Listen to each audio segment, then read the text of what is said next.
I always start this topic with the following Maisa. The Toldos Aaron Rebbe once said over Gavaldig Yesoid. And he said, imagine a person gets to Shemayim after 120 years of being in this world. 120 years of being in this world, he gets to Shemayim. And they start the din. They start the procedure based in, they start weighing up his good deeds, his mitzvahs, they weigh up his aveiros. They start to see which one is on the heavier side of the scale. And it's not looking good. The aveiros are piling up over there. Mamash, aveira after aveira after aveira. And at one point, a bus, an English double-decker bus, comes running along, full, men, women and children, and puts itself on the side of the scale with all of the mitzvahs. And all of a sudden, boom, the mitzvah side of the scale goes all the way down, and basically say, oh, this guy, Gan Eden, off you go. Got more mitzvahs than there is. And he thinks to himself, what? What's this bus?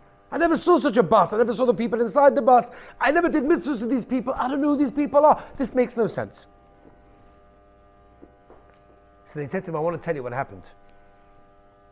You were walking on the street one day. Innocent walk on the street. And there was a lady on the other side of the street that was dressed very inappropriately. Totally not tznius. And in the corner of your eye, you saw it. You noticed it, right? And you had a choice. Do I look? Because I really want to look. It looks very enticing. Or do I turn away? And you decided that I am going to turn away. I'm not going to look. At that exact moment that you did that, there was an Arab in an Arab city that was about to complete a bomb that he was going to take with him and go on a very, very busy bus at a busy time, a time that there were kids coming home from cheder, from school, women were picking them up, men, women and children in that bus. And he was Rahman al-Itzlan, he was going to blow himself up on that bus and kill as many people as he could, Rahman al-Itzlan.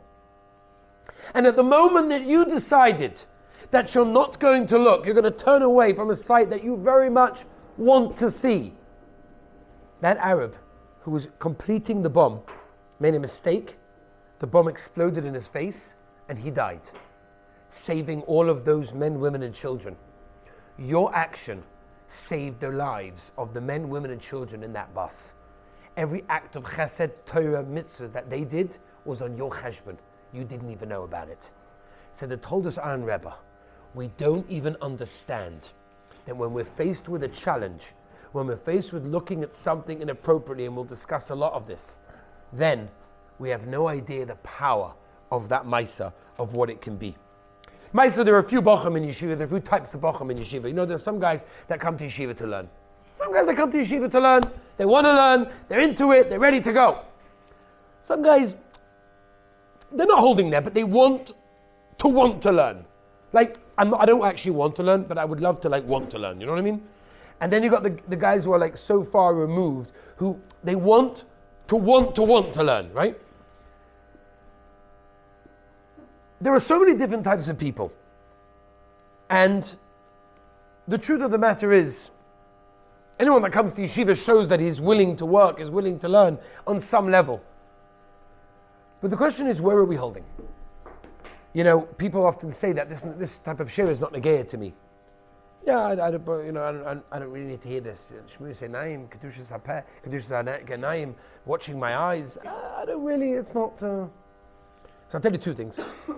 First of all, as I said a moment ago, I think you're a liar. I don't think anybody that can say, I don't suffer with these Yetzaros. And number two, Rav Shlomo Shadron one time came to America, and he came to Borough Park, and he gave shiurim in Borough Park. And he gave a shir on Shmiras Shabbos. And they came to him after and said, Rebbe, why are you giving shir in Borough Park of Shmiras Shabbos? Baruch Hashem, we're all Shomer Shabbos, we're from a Yidden, what are you doing? So he said the following. He said, when there's a fire, the fire department come and they put out the fire. Their job is not just to spray the place where the fire is, but they also spray the areas around where the fire could spread to. So Rav Shlomo Shadron, we're living in a world where there's a fire going on. people are not keeping Shabbos, people don't have a shaykhs to Shabbos. True, maybe over here you're showing Shabbos, but things can spread. And we have to spread the fire everywhere. And therefore we, as people that are trying to work on ourselves, maybe it doesn't affect us as much as others, but it's everywhere. Wherever you go, whatever you're going to be doing, everything is available nowadays. As we know, we have in pockets nowadays worse opportunity for Tumah than they had in Mitzrayim. We're holding now in the parashas of Shmois, Va'ira Boy B'Shalach Yisrael Mishpatim. This is Shovavim, right? Shovavim's time at Klal Yisrael went down to Mitzrayim, the worst Tumah ever. And yet in our pockets we have Tumah which is worse than they ever could have dreamed of in Mitzrayim. It's accessible, it's easy to get to. Touch of a button, you can get to anywhere in the world and anything in the world. We have to discuss it openly. I remember before I discussed it openly in an open way, I discussed it with Agoyin HaGodel, Rabbi Zul Orbach Shlita, and I said to him, is this a discussion that I can have Barabim? It's like, maybe it's a private thing you have one-on-one. No, absolutely, it's Eis Lasos. This is something that people are suffering with. We need to discuss it. So of course it's a sensitive subject, but it's a subject that we have to discuss, that we have to understand. For a few reasons, Rabbi Yisai. You know, the average person checks his phone, looks at his phone about 160 times a day. About 160 times a day. It's about every 6 minutes. Right? Make a cheshbon. You'll see, not Baruch Hashem, you guys over here, but there are people that are so hooked. Every 6 minutes, about 160 times a day, they're checking their phone.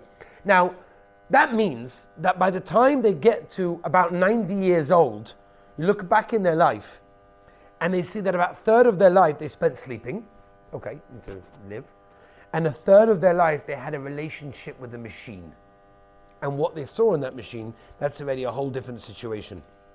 There's a study that was made by Dr. Jeffrey Satinover in Princeton University. Now this study was done in 2013, okay? 2013, things were not as available as they are. They weren't as open as they are now. So in other words, whatever the numbers, everything's going to go and get a lot worse.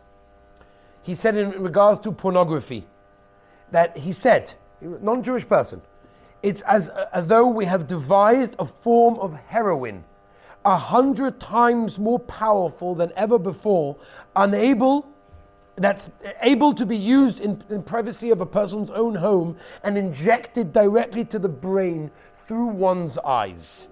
It is a terrible, terrible thing that a person has to realize the power of what this is and how far a person can go with it. There's a claim that people make, by the way, that when they get married, everything's going to be fine. All right, I'm a bacha, what do you want from me? I'm married. When I get married, everything's going to be gewaldig. So, Dr. Twersky once said, as we know, and we've said this many times, marriage is not a hospital, it doesn't solve any problems. If anything, it makes it worse. Because as we know, there are certain times that you're not allowed to be together. So if you haven't worked on your discipline, then you're never going to be able to work on it. Which means that every person has to realize this is the time right now to be able to work on something like this. Imagine if you go with your friend to an ice cream store.